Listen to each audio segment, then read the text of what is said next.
Hello and welcome to Youth Factor TV. I am Jared Elrod with YouthFactor.us, and let's get started with today's episode. Alright, so as you've seen, the title of today's video is working on your youth ministry, not just in it. Okay, so what does that even mean? Well, I actually just recently read a book called The E-Myth, and if you ever have seen the show The Prophet on TV, it talks about this a lot, the whole concept of working on, not in. So let's jump into that. Okay, so when you first start out in youth ministry, you're pretty much working in your ministry. I mean, you're excited, you're getting started, and you just do everything. Like, you probably don't have a leadership team, but even if you do, you're so excited, you're setting up the chairs, you're doing your own PowerPoints, you're picking your YouTube videos, you probably are doing some sort of CD or YouTube worship. You know, all this kind of stuff, you're doing kind of everything yourself. And the longer you're in youth ministry, hopefully you're starting to grow, you begin to build teams, and you begin to have volunteers, and you have student leadership teams, and all these things to kind of grow out the ministry. And so you can see the difference is working in your youth ministry is that guy or girl who's doing everything. The kids show up, come to youth, experience youth, you run and lead and plan and set up and clean up everything. Okay, on the other hand, working on your youth ministry are the things like the planning, going through the calendar for the year, setting up processes for how things will be done. For example, let's say maybe you've got some youth who volunteer to set stuff up, but you always have to come back and, do it yourself, like fix it because no one else has to do it just right. So when you work on your youth ministry, you're building out systems, you're doing the planning. For example, with the whole chair thing, you actually can go through and create an entire, almost like an operating manual, as boring as that sounds, like an operating manual with everything that needs to be done. Pick up all the big stuff off the trash, vacuum the floor, set up the chairs, and you have your specific little diagram of how the chairs are set up. And then it's like, okay, this is how the computer is turned on and set up, and the projector, and the sound system needs to be set up again because it's been taken down for Sunday school, and now we're here for youth. And you kind of like plan out the whole process. And the idea is, literally anyone can go, hey, I want to volunteer, I want to be on the setup team, and you can hand them the procedure, and they're able to jump in and do it. Makes it really nice to be able to start doing these things because you're able to move on and start being able to handle other aspects of your youth ministry. So if you're always worried, it takes all of your energy just to have a weekly service, and you come home at the end of the night and you're exhausted, and you've got those 6 kids on your mind that weren't there that you should record a video or send a text message or Facebook message or stop by their house on the way home or whatever it is, but you're just so tired from doing everything. You get home and you just watch Netflix until you fall asleep on the couch. When we set up these processes, it allows us to let other people be able to take some stuff on and let you focus on things that only you can do. Only you can study and hear from God about what direction your youth ministry needs to go in. Only you can spend one-on-one with your leaders and build them to be the best leaders possible so that they then can go out and they can minister to students. Because let's be honest, like once you hit a certain amount of students, you can't have one-on-one interaction with them on a weekly basis. That's why you have your leaders. So you're able to spend your time with your leaders because you're not doing every little follow-up thing, you're not exhausted from doing everything yourself in the service, and it's going to help you out. When I was first getting started in youth ministry, I always had the idea as I was building the leadership teams that I just needed the right people. And I always felt like I was getting stuck with just, people to help or helpers.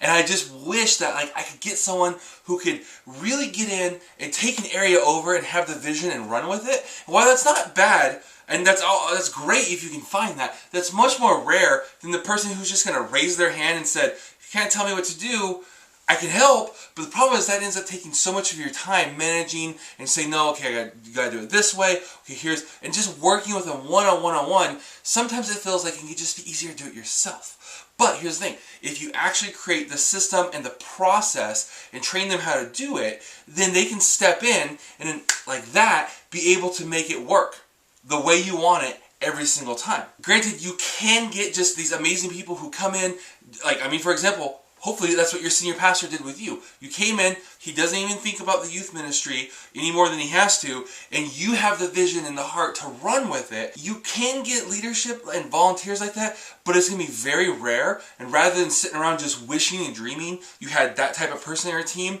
instead of trying to wish for the perfect people, create the perfect system. So that way anyone can step in and do it the way you want to do it every single time. This is, after all, what McDonald's and other types of fast food joints do. I mean, think about it. The last time you went to McDonald's, it's generally a bunch of high school kids in there. Yet they're able to consistently, day after day, with a very low margin of error, turn out burgers and fries and shakes and everything else almost perfectly. Now I know you're probably thinking like, oh, I get my burger messed up all the time, but out of the thousands of people they've seen a day, that margin of error is pretty low. How do they do it? It's not that they're hiring the best and the brightest out of the Ivy League schools. They have the system and the process that anyone can show up and on day one, read the manual, know how to do it, and execute almost perfectly. Now imagine what your youth ministry would look like if all the non-essential functions, such as setting up and running the media, I've already mentioned the chairs, even the hospitality ministry of having cards sent out or messages sent out or whatever it is to people who are missing or sick or birthdays, all these non-essential things that don't have to be done by you, had a process set up and volunteers executing these nearly perfectly. Not only would your ministry run better, but it would free you up both your actual physical energy, your time, as well as just the mental energy that it takes to be processing all these things of did this get done, are they doing this? You know you don't have to worry about it because you've got these systems and processes in place, you know it's being taken care of, and you don't have to spend nearly as much time, and you're getting the results of this stuff happening time in and time out. Okay, and so lastly, you may be thinking,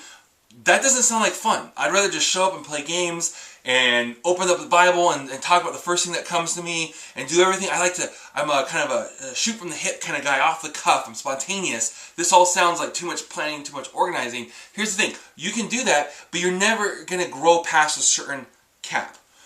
Barring just a move of God where He comes in and totally bypasses the fact that you're kind of unorganized and comes in and just blesses it anyways, which if you read the Bible, He kind of doesn't really do that. He normally takes people and tells them what to do and blesses them as they kind of follow the process He's laid out. So as you begin to invest in your youth ministry and set stuff like this up, you now are able, you're more organized, you're functioning better, more smoothly, more people are getting reached in a timely and effective manner. It's going to cause your youth ministry to grow. God seems to bless people who put the work in. So the next time you're in your prayer time and you're asking God to grow and bless your ministry, think to yourself, what areas could you actually be doing better in and allow more room for Him to show up? Alright, that's it for this episode. Hope you enjoyed it. More importantly, I hope you got something out of it. If you have, do me a favor, subscribe up, because this is not, I'm going to be doing these videos at least once a week, if not like 2 or 3 times, I don't know, at least once a week. You don't want to miss these. You don't want to be like, oh yeah, that video was really good. What was it? I can't remember. Some guy talking about something in youth ministry. Subscribe up